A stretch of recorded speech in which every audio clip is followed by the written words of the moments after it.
those are the targets who are going to feel a lot of vibrations because they're vibrating those heavy metals within your system.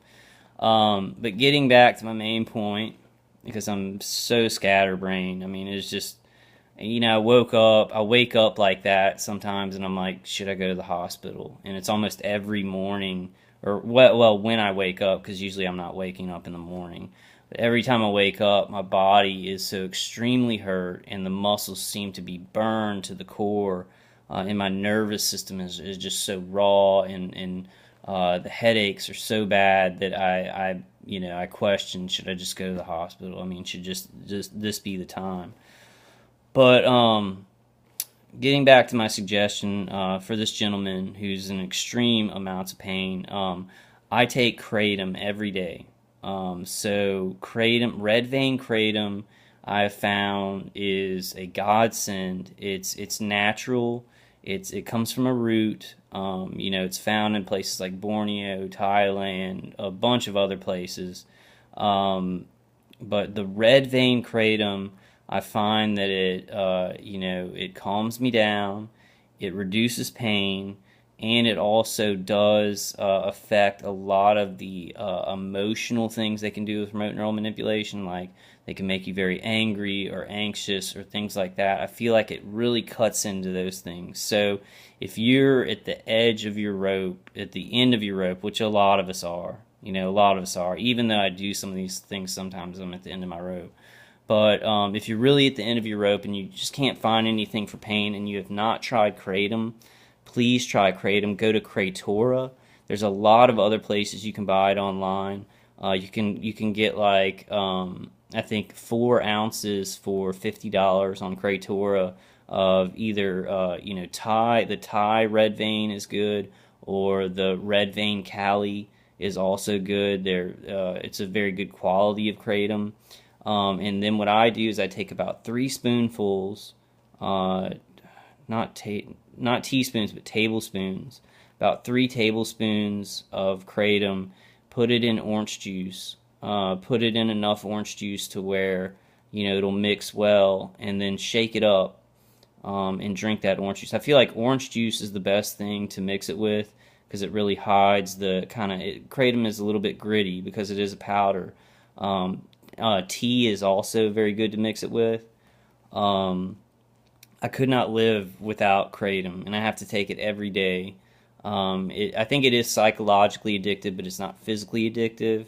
And sometimes I'll get off for 2 weeks or something, so that I don't gain too much of a tolerance for it. But if you really have extreme pain and you want something natural that can really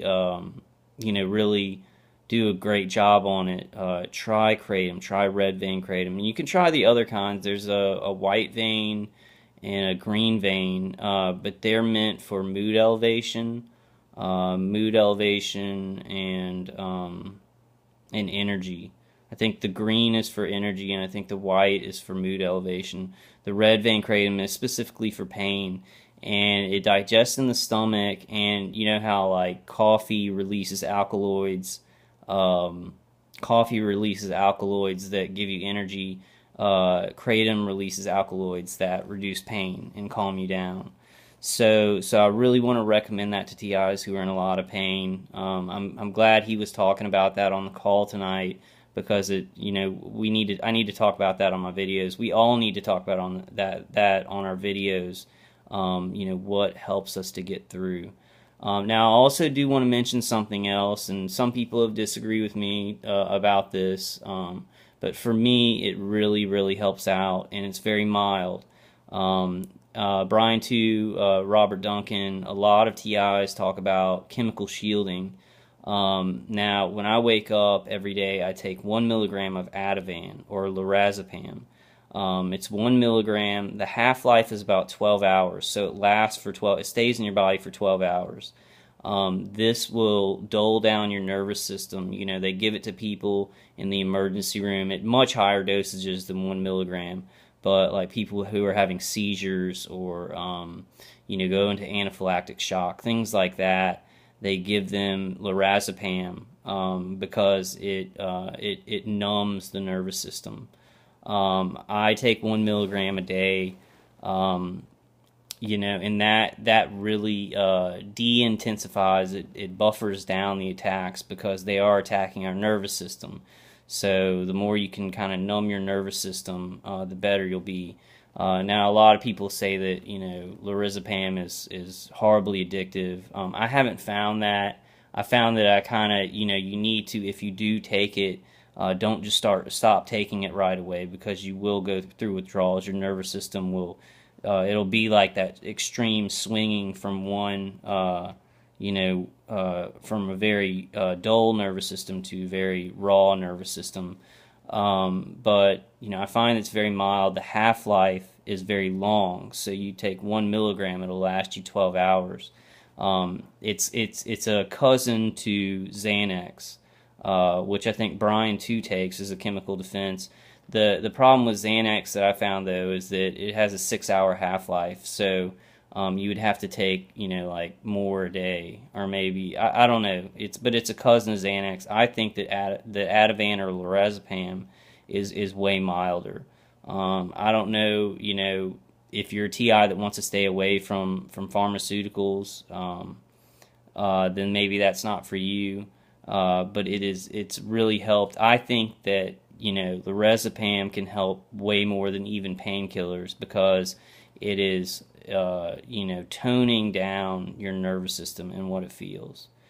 It's a great chemical shielding. It's not as strong as Valium. It has a longer half-life than Xanax. I found that that's the best one. So I kind of wanted to just go through those couple of random things, and then 2 things that really helped me to reduce the nerve pain that the directed energy weapon systems are causing. And leave your comments. Tell me what you think. But it's been very mild for me. The Ativan is very, very mild. And if I do need to come off of it, I'll start taking half a day, and then so I haven't run into any trouble with it.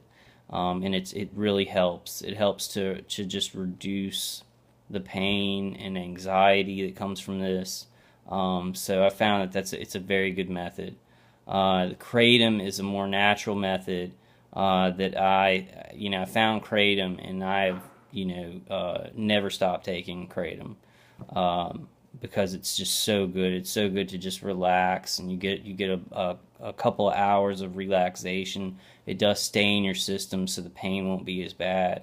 Now these aren't cure-alls, but y'all have heard me a lot. The thin red line. We got to keep moving that thin red line of putting stuff in our arsenal. Things that help, supplements that help, things that reduce pain that help, passive defenses, electronic defenses, nutrition.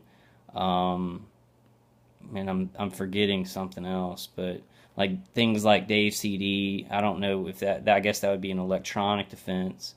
And then music, pleasing music, multitasking, things that are actually diverting your attention from what they're doing, from what your attackers, the contractors, are doing to your body.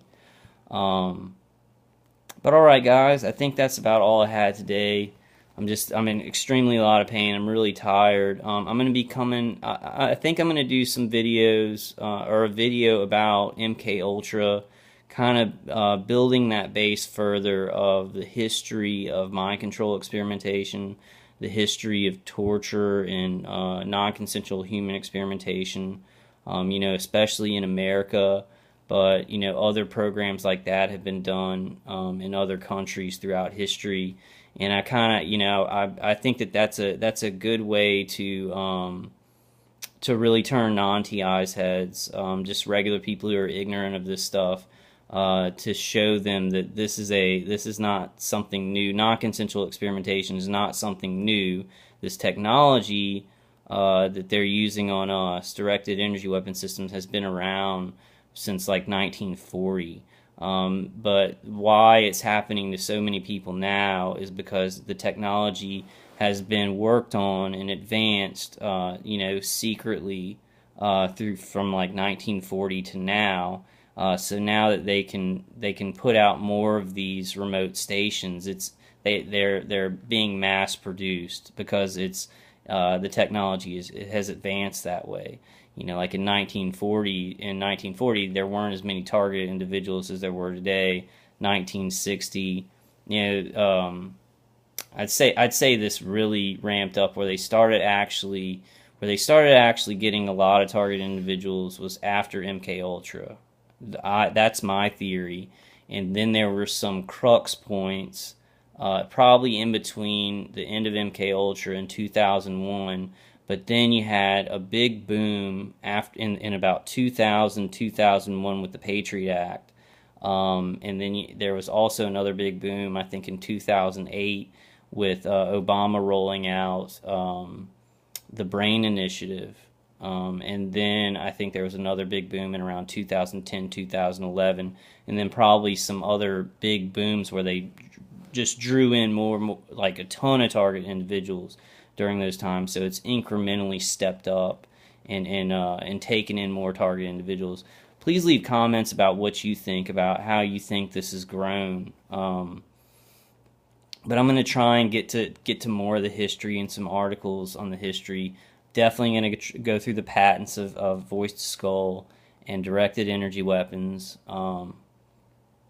Also remote neural monitoring. I'm going to go through that patent too. So I'm going to go through those 3 patents during this month. And I've got a half a month left. So I feel like I put out some pretty good info. You know, some of my videos have just been updates on kind of how I feel.